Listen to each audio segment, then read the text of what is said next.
ዛሬ በቴህራን ሰማይ ላይ ሲኦል ወርዷል። የአሜሪካ መከላከያ ሚኒስቴር ፔት ሄግሴዝ ዛሬን በታሪክ ከባድ የጥቃት ቀን ሲሉ ሰይመውታል። በመቶዎች የሚቆጠሩ ቦምብ ጣይ አውሮፕላኖች በኢራን ላይ የእሳት ናዳ እያዘነቡ ሲሆን የቴህራን ነዋሪዎች ቤታቸው በንዝረት እየተሰነጣጠቀ መሆኑን በለቅሶ እየገለጹ ነው። በሌላ በኩል ፕሬዝዳንት ዶናልድ ትራምፕ ቀድሞኑ አሸንፈናል በማለት የድል አዋጅ አውጀዋል። የሚገርመው ግን ትራምፕ ከቭላዲሚር ፑቲን ጋር በስልክ ከተነጋገሩ በኋላ የዓለም የነዳጅ ዋጋ በድንገት አሽቆልቁሏል። በዋሽንግተንና በሞስኮ መካከል ምን አይነት ሚስጥራዊ ስምምነት ተደረገ? በተጨማሪም የኢራን የሴቶች እግር ኳስ ቡድን አባላት በአውስትራሊያ በድንገት ጥገኝነት መጠየቃቸው ቴህራንን አስቆጥቷል። 165 ህጻናትን በቶማሃውክ የጨፈጨፉት አሜሪካውያን አሁን ደግሞ አትሌቶቻችንን ታጋች አደረጉ የሚለው የኢራን ክስ የዓለምን ትኩረት ስቧል። እነዚህንና ሌሎች ሰበር መረጃዎች ወደ እናንተ እናደርሳለን። ቻናሉን ሰብስክራይብ በማድረግ እስከ መጨረሻው አብራችሁን ቆዩ።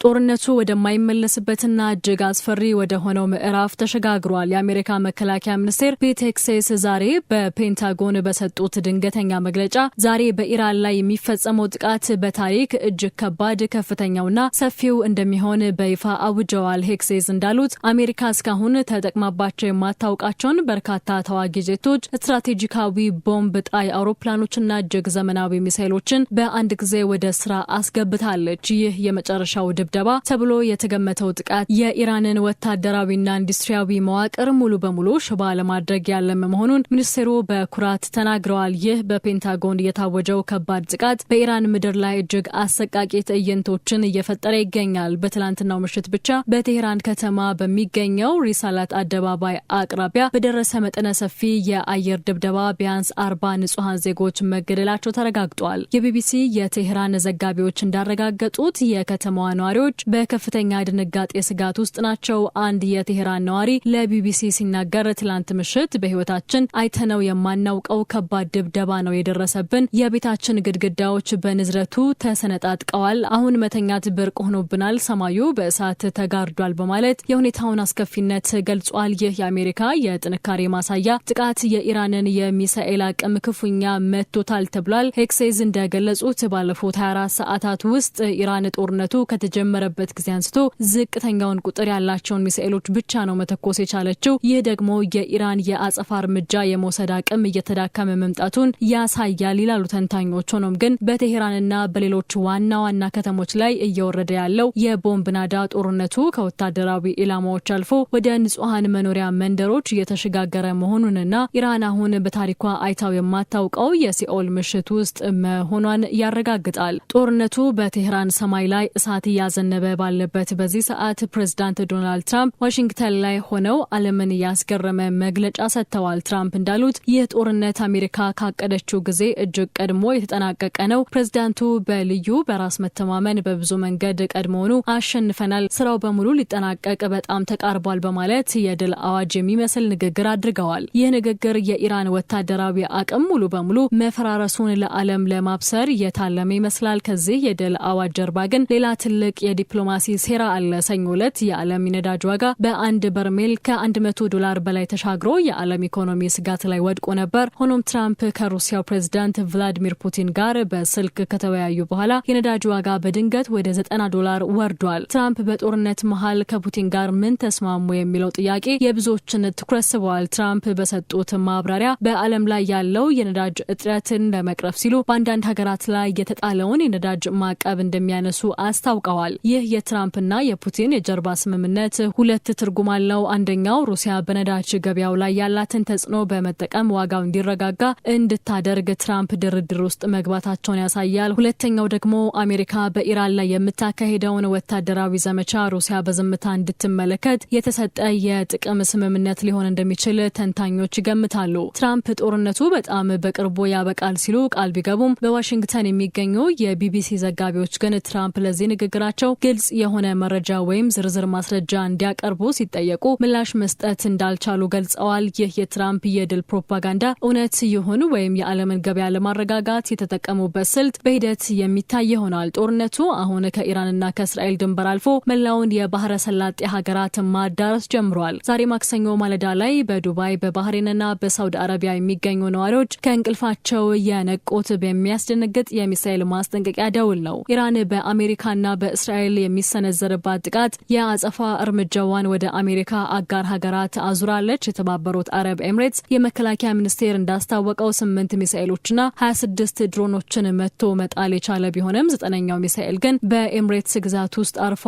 በእነዚህ ጥቃቶች እስካሁን 6 ሰዎች ሲገደሉ 122 ሰዎች ደግሞ ቆስለዋል። ይህ ወታደራዊ ፍጥጫ ወደ ከፋ የኢኮኖሚ ጦርነት ተሸጋግሯል። የኢራን አብዮታዊ ጥበቃ ጦር ዓለምን ያስደነገጠ ማስጠንቀቂያ አውጥቷል። የአሜሪካና የእስራኤል ጥቃት የማይቆም ከሆነ ከዚህ ቀጠና 1 ሊትር ነዳጅ እንኳን ወደ ውጭ እንዲወጣ አንፈቅድም ሲሉ ዝተዋል። ይህ ዛቻ የዓለማችን 20 በመቶ ነዳጅ የሚያልፍበትን የሆርሙዝ ወሽመጥ ሙሉ በሙሉ የመዝጋት ሙከራ መሆኑ ታውቋል። ኢራን ይህንን የምታደርገው የዓለምን ኢኮኖሚ አንቆ በመያዝ አሜሪካ ጥቃቷን እንድታቆም ጫና ለመፍጠር ነው። የዶናልድ ትራምፕ ምላሽ ግን ፈጣንና እጅግ ጠንካራ ነበር። ትራምፕ በኤክስ ገጻቸው ላይ ባስተላለፉት መልእክት ኢራን የነዳጅ መርከቦችን እንቅስቃሴ የምታስተጓጉል ከሆነ አሜሪካ አሁን ከምትመታው 20 እጥፍ በከፋ ሁኔታ ትመታታለች ሲሉ አስጠንቅቀዋል። የኢራን ብሔራዊ ደህንነት ምክር ቤት ጸሐፊ አሊ ላሪጃኒ በበኩላቸው የእርሶ ባዶ ዛቻ የኢራንን ሕዝብ አያስፈራራውም፣ ከእርሶ የሚበልጡትም ሊያጠፉን ሞክረው አልተሳካላቸውም በማለት ለትራምፕ ቀጥተኛ ምላሽ ሰጥተዋል። በዚህ የቃላትና የሚሳኤል ጦርነት መሃል የባህረ ሰላጤው ሀገራት ከፍተኛ ስጋት ላይ ወድቀዋል። ብሪታንያም ሁኔታው ካልረገበ ጣልቃ ለመግባት የአርኤፍኤ ላይምባ የጦር መርከቧን በሜዲትራኒያን ባህር ላይ ለዝግጁነት አቁማለች። በአሜሪካ ፔንታጎንና በቴሄራን ቤተ መንግስት መካከል ያለው የፕሮፓጋንዳ ጦርነት ከእውነተኛው የሚሳኤል ድብደባ ባልተናነሰ መልኩ እየተፋፋመ ይገኛል። የአሜሪካ አየር ኃይል ጄኔራልና የጦር አዛዦች ጥምረት ሰብሳቢ ዳን ኬን በዋሽንግተን በሰጡት መግለጫ አሜሪካ ባለፉት 10 የጦርነት ቀናት ውስጥ ብቻ ከ50 በላይ የኢራን የጦር መርከቦችን ማውደም መቻሏን በኩራት ተናግረዋል። ጄኔራሉ እንዳሉት አሜሪካ በተለይ በባህር ላይ ፈንጂ የሚጥሉ የኢራን መርከቦችን ኢላማ በማድረግ የባህር ኃይሏን ሽባ አድርጋዋለች። ኢራን እንደጠበቅነው ጠንካራ ተቃዋሚ ሆና አልተገኘችም ሲሉም አክለዋል። ይህ የአሜሪካ የድል ዜና ግን በቴሄራን በኩል የውሸት ድራማ ተብሎ ተወግዟል። የኢራን አብዮታዊ ጥበቃ ጦር ባወጣው መግለጫ አሜሪካ የኢራን የሚሳኤል ፕሮግራም ወድሟል ስትል የምታሰራጨውን መረጃ ሙሉ በሙሉ ውድቅ አድርጓል። ይባስ ብሎም ኢራን አሁን እያሰማራች ያለችው የሚሳኤል አይነት እጅግ ዘመናዊ ከ1 ቶን በላይ የሚመዝን የጦር አውራጅ የሚሸከም መሆኑን አስታውቃለች። የሚሳኤል ፕሮግራማችን አልተነካም፣ ይልቁንም ቁጥራቸውንና ጥራታቸውን ጨምረን ጥቃታችንን እንቀጥላለን ሲሉ የኢራን ጀነራሎች ዝተዋል። ይህ በእንዲህ እንዳለ አሜሪካ የኢራንን የድሮን ፋብሪካዎችና የሚሳኤል ማስወንጨፊያ ጣቢያዎችን ማውደሟን አጥብቃ ትገልጻለች።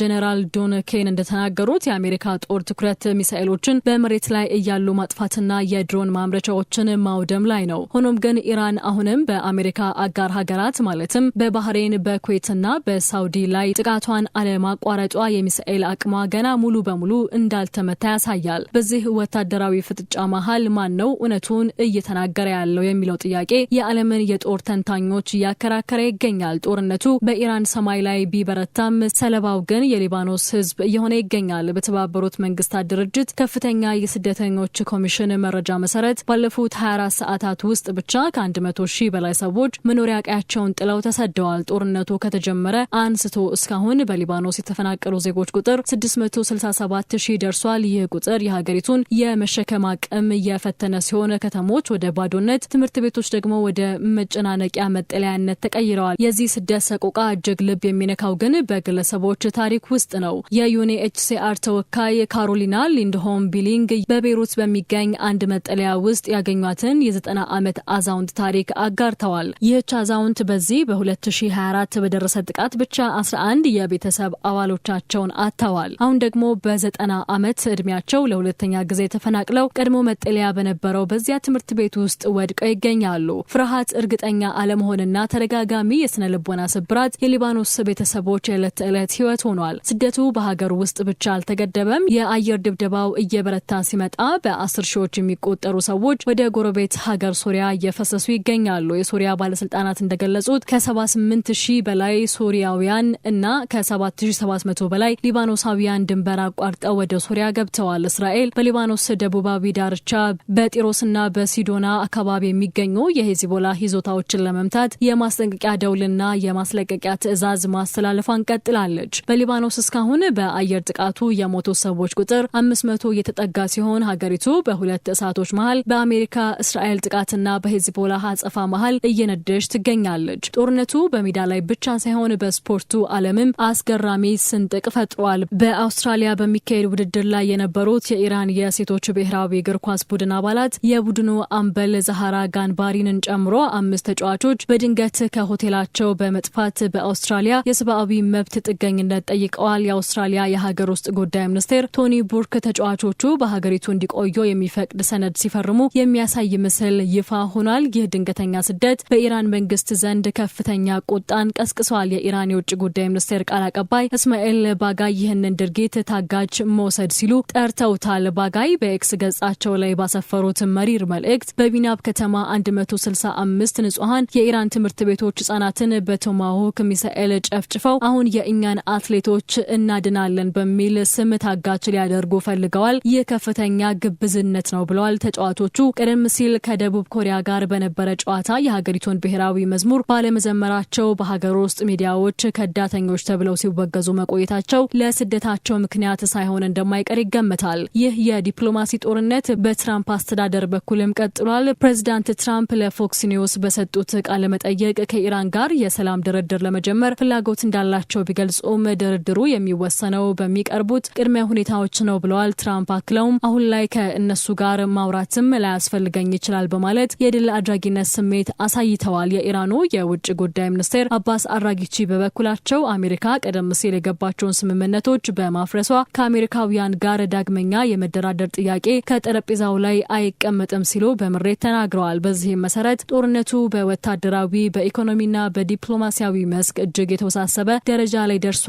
ትራምፕ በቅርቡ ያበቃል ቢሉም የኢራን አብዮታዊ ጥበቃ ጦር ግን አሁንም ጥቃታችንን እንቀጥላለን እያለ ነው። ዓለም አሁንም ትንፋሿን ውጣ የሚቀጥለውን ምዕራፍ እየጠበቀች ትገኛለች። ከቴሄራን ፍንዳታ እስከ ሊባኖስ ስደት፣ ከትራምፕና ፑቲን ሚስጥራዊ ድርድር እስከ አትሌቶቹ ጥገኝነት የመካከለኛው ምስራቅ ጦርነት ወደማይገመት አቅጣጫ እያመራ ነው። ትራምፕ ጦርነቱ በቅርቡ ያበቃል ቢሉም የኢራን አብዮታዊ ጥበቃ ጦር ግን 1 ሊትር ነዳጅ እንኳን ከቀጠናው እንዲወጣ አንፈቅድም በማለት እየዛተ ነው። የዓለም ኢኮኖሚ ጣፋንታ በሆርሙዝ ወሽመጥ ላይ ተንጠልጥሏል። ለሰዓቱ የያዝናቸው መረጃዎች ይህንን ይመስላሉ። እንደዚህ ያሉ ትኩስና ሰበር መረጃዎች እንዲደርሷችሁ ቻናላችንን ሰብስክራይብ ማድረጋችሁንና የደውል ምልክቷን መጫን አትዘንጉ። በሌሎች መረጃዎች እስክንመለስ ሰላም።